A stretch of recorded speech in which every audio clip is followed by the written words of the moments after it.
Foreign language skills. Intermediate. Module 10. An article for a magazine. 10.1. What is advertising? Is it telling the truth, or is it making things look better than they really are? Or is it lying? Companies pay a lot of money for adverts. Some of the ads you see in glossy magazines look like art. The commercials on TV look like mini-movies. Do they really change our behaviour? Do adverts make you buy things? I think some advertising is a form of lying.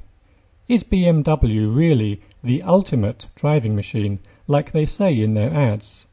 British Airways used to say they were the world's favourite airline, but had to stop saying it because it wasn't true. Personally, I get tired of watching ads on television. They always interrupt a good programme. I like ads in magazines. They're usually quite interesting. 10.2. Hi Jordan. Hi. Thanks for talking to me today. What would you like to talk about? Today I was going to talk about music and how it's changed in terms of distribution and influence on social media in today's generation. Great. So I'm a big fan of music. I grew up listening to it on the radio, my mum's old CDs in the car. And it's funny how growing up you see how in today's digital age and generation how music is distributed and shared. When I was young and when my parents were young, you'd only ever hear music on the radio or on a television on Top of the Pops. But nowadays, music gets shared around all the time on YouTube and Twitter and Instagram. As an artist myself, I found it really interesting how songs are going viral and acts are breaking, not from a prime slot on a television show, but just by music gaining heat online, getting shared around and numbers exponentially growing. It's also made things very difficult because the pool's so much bigger now, everybody's doing it. But equally, you could have a hit in your bedroom, many artists are. They have one song that goes online, a DJ ends up playing it in the club, and it goes viral overnight, and and a lot of people are making a career that way.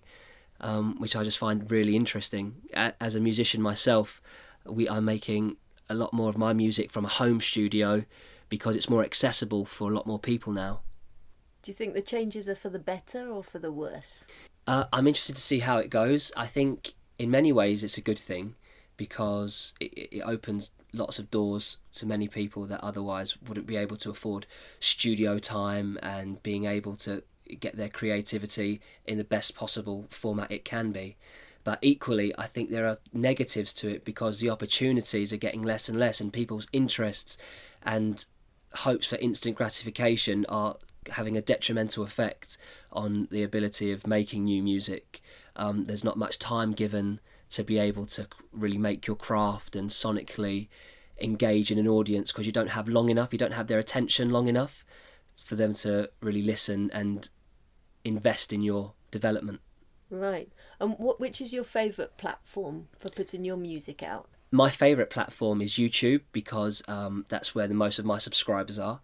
And what I do is every week on my channel I put out covers of my most favourite songs of the most famous artists of the songs that are doing really well.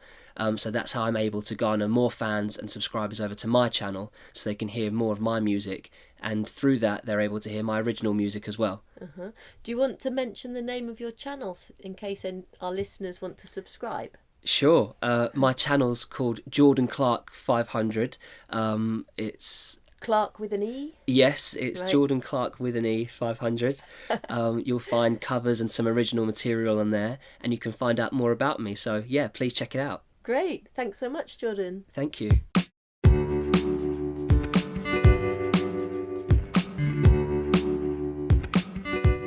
This recording is from the British Council. To find more activities to practice your English, visit www.britishcouncil.org/learn English. 10.3. Hey Emily, I think I left my grammar book in the class today, and I think one of the students took it. Do you have some of their phone numbers? Yeah, who do you want to call? Well, Brittany was sitting next to me, so I'll call her first. What is her phone number? Hang on a minute. Okay. Oh, here it is. It's 870-0019. Okay, 0019. Got it. I'll call her first. And what about James? Yeah, okay. It's 614-1480. Okay, 614-1418, right? No, it's 1480. Oh, okay. And, what's her name? You know, the girl, you know. Which one? You mean Audrey? Well, the girl you really like? No, what? I can tell you like her. Come on, are you kidding? Not at all. I mean, we're like brother and sister. Yeah, right. Well, if you want, here's your sister's phone number. It's 558-6016. Yeah, 6010. Got it. Bye. 6016. What? 6016. 6016. All right. Bye. Hope your sister's not mad that you call. No problem. Bye. Bye. 10.4. Telephone systems. When Alexander Graham Bell developed the telephone in the 1870s, it was fairly simple to use. You talked into the mouthpiece and then held it to your ear to listen. For a century or so, using the telephone meant either contacting the operator to dial a number or dialing yourself. After that, all you had to do was talk or listen. Nowadays, the telephone has become a very complex instrument. It rivals the computer as to the number of possible uses. Answering machines have been around for several decades, but they are now being replaced by voicemail. Voicemail does away with the need for an answering machine. Messages are stored on the system.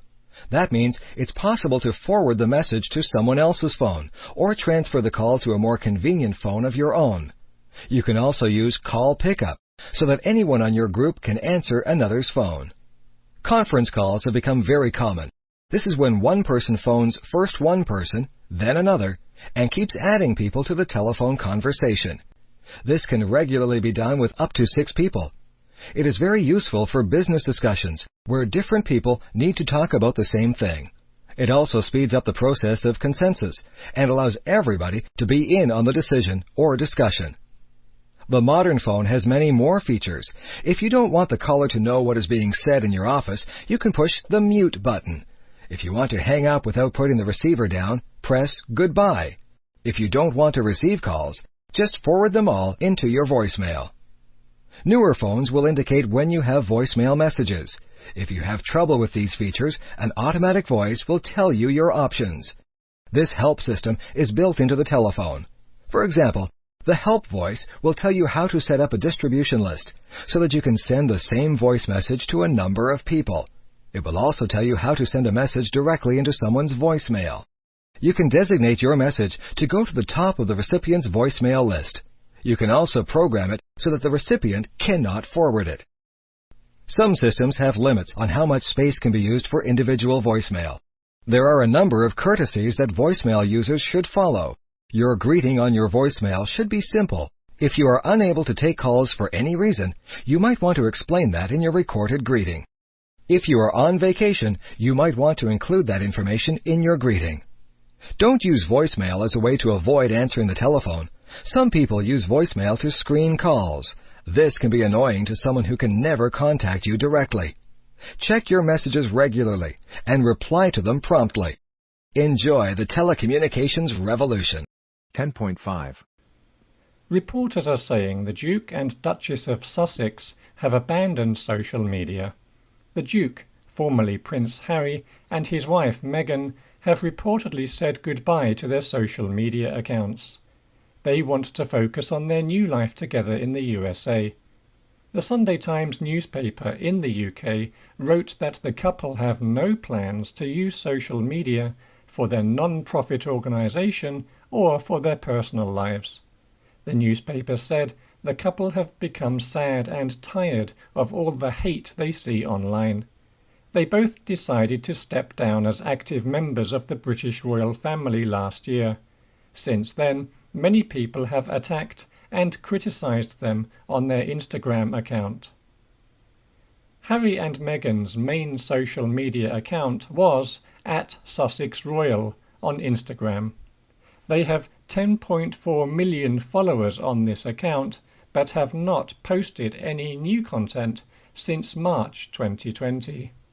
A source told the Sunday Times that the couple were very unlikely to use social media again. Meghan has spoken out about the harm social media can do. She was the subject of many attacks after she married into Britain's royal family. She said she experienced almost unsurvivable online abuse and cyberbullying.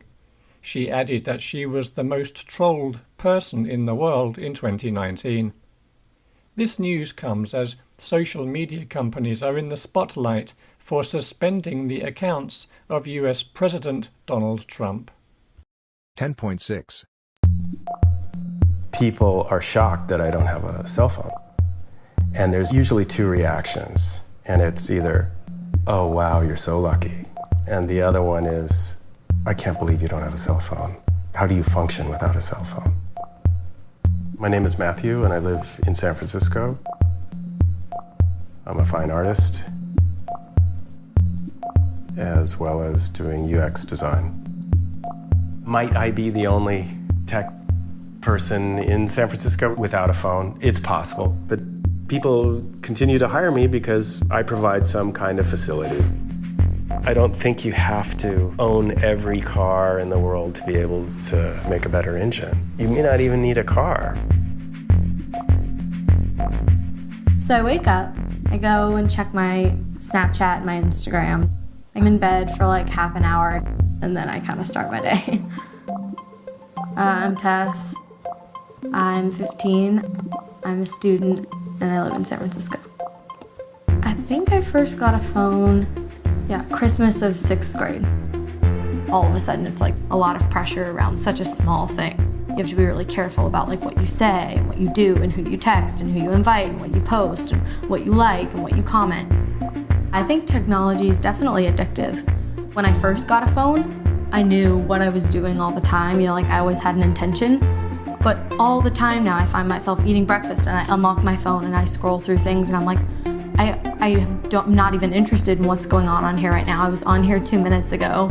And I have friends who are like that. You invite them over for dinner and they're texting constantly underneath the table. It's like, come on, are you here with us having dinner, or are you somewhere else? It's really weird to be with somebody and have them the entire time be looking at Instagram and oh my God, they're hanging out and you're like, hey, I'm right here. We could hang out. I kind of feel like I'm one of the only people living here sometimes, because everyone's like this when they're walking around. And so I feel like I'm one of the people walking around who's actually there.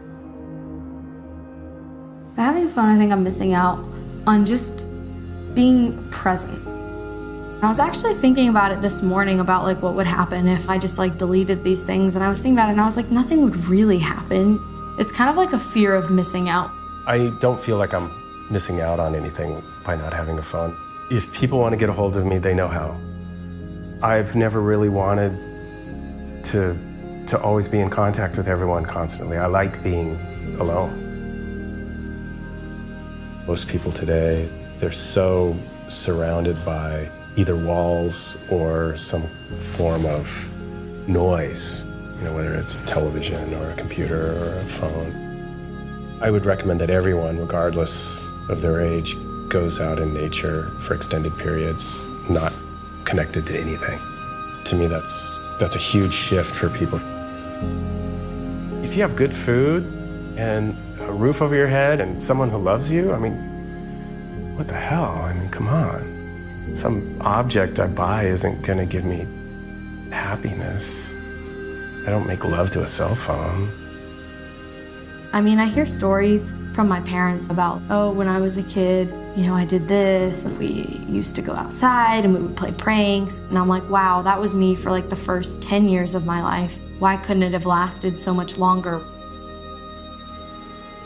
Part of me wishes that, nobody had phones, or that we could kind of all just sort of dial it down.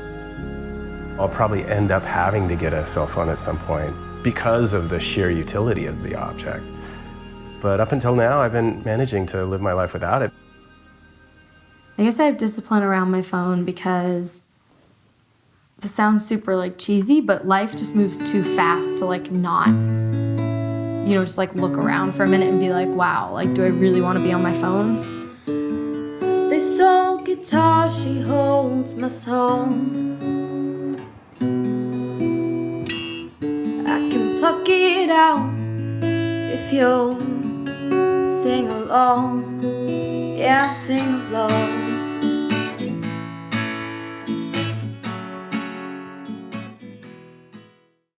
$10.7. Dad, you love me, don't you? Of course I do. Why do you ask? What's on your mind? Well, I saw this great offer for a free cell phone here in the newspaper and... Free? Nothing's ever free. Well, the phone is free, after a $50 mail-in rebate. Ah, so that's the catch. And why do you need a cell phone anyway? Dad, all my friends have one, and I can use it to call you in case the car breaks down. I don't know. There are always so many fees. But the monthly charge for this service is only $29.99 with 1,000 free weekday minutes nationwide and unlimited weekend minutes, plus unlimited anytime minutes for anyone using the same service. I don't know. And you can roll over the extra minutes to the next month instead of just losing them. What do you think of that? Yeah, but what is the term of the service agreement? It's only for 6 months. But what if you cancel early? There's a cancellation fee of $200, but with... $200? Yeah, but you won't have to worry about me while I'm driving the new car. New car? What new car? The new car you're gonna buy me so I can use the cell phone. I mean, what's it gonna look like if I'm using a cell phone in our old Lemon? Teenagers. What will they think of next? 10.8. Hey, you look really unhappy. What's going on? You don't want to know. Okay, see ya. Wait. Why are you walking away? Well, you said I didn't want to know. No, wait. You see, my parents really don't love me. What do you mean? When I met them last week, they seemed really caring. You don't understand. You see, I want a new smartphone. I need one, and my parents won't buy me it. Excuse me, but don't you already have an iPhone? Man, yeah, but it's 3 months old, and it has a small scratch on it. Where? Let me see. Look. I don't see a scratch. Look right here. That? You see it? It's just a speck of dust. Anyway, and my other phone... What? You have 2 phones? That's beside the point. So did your parents give you a reason for not buying you a new phone? Not a good one. Only something about being self-reliant and not being so entitled or something like that. And now they want me to work on the neighbor's farm to pay for it. Good idea. It's not fair. Hey, I think I know the problem. What? Take a look in the mirror. You'll see both the problem and the solution. You're no help. 10.9. Almost everyone has a smartphone. They are used to make calls and send messages. However, they do much more. These machines let us connect with the internet, play games, take pictures, and store files. A smartphone is like a phone, camera, and small computer in one box. Smartphones weren't common until about 10 years ago. Before smartphones, mobile phones were used to make calls and send text messages. The first smartphone was the IBM Simon. It was on sale in 1992. It was a simple version of the smartphone we see today. The Simon was a mobile phone with a touch screen that could send and receive emails and faxes. In 1997, the Swedish company Ericsson made a new phone. It was called the smartphone. That was how the word smartphone started. Soon, many companies started making smartphones. Nokia made the first phone with a colored screen. Sony made the first smartphone with a camera. Apple started selling the iPhone in 2007. It was the first smartphone with all the important features in one device. Soon, most mobile phones looked a lot like the iPhone. Smartphones make communication fast and easy. They are compact and convenient. They easily fit into pockets. Even though they are small, they are packed with applications and information. They perform functions that were not possible with older mobile phones. They have become an essential part of our modern life.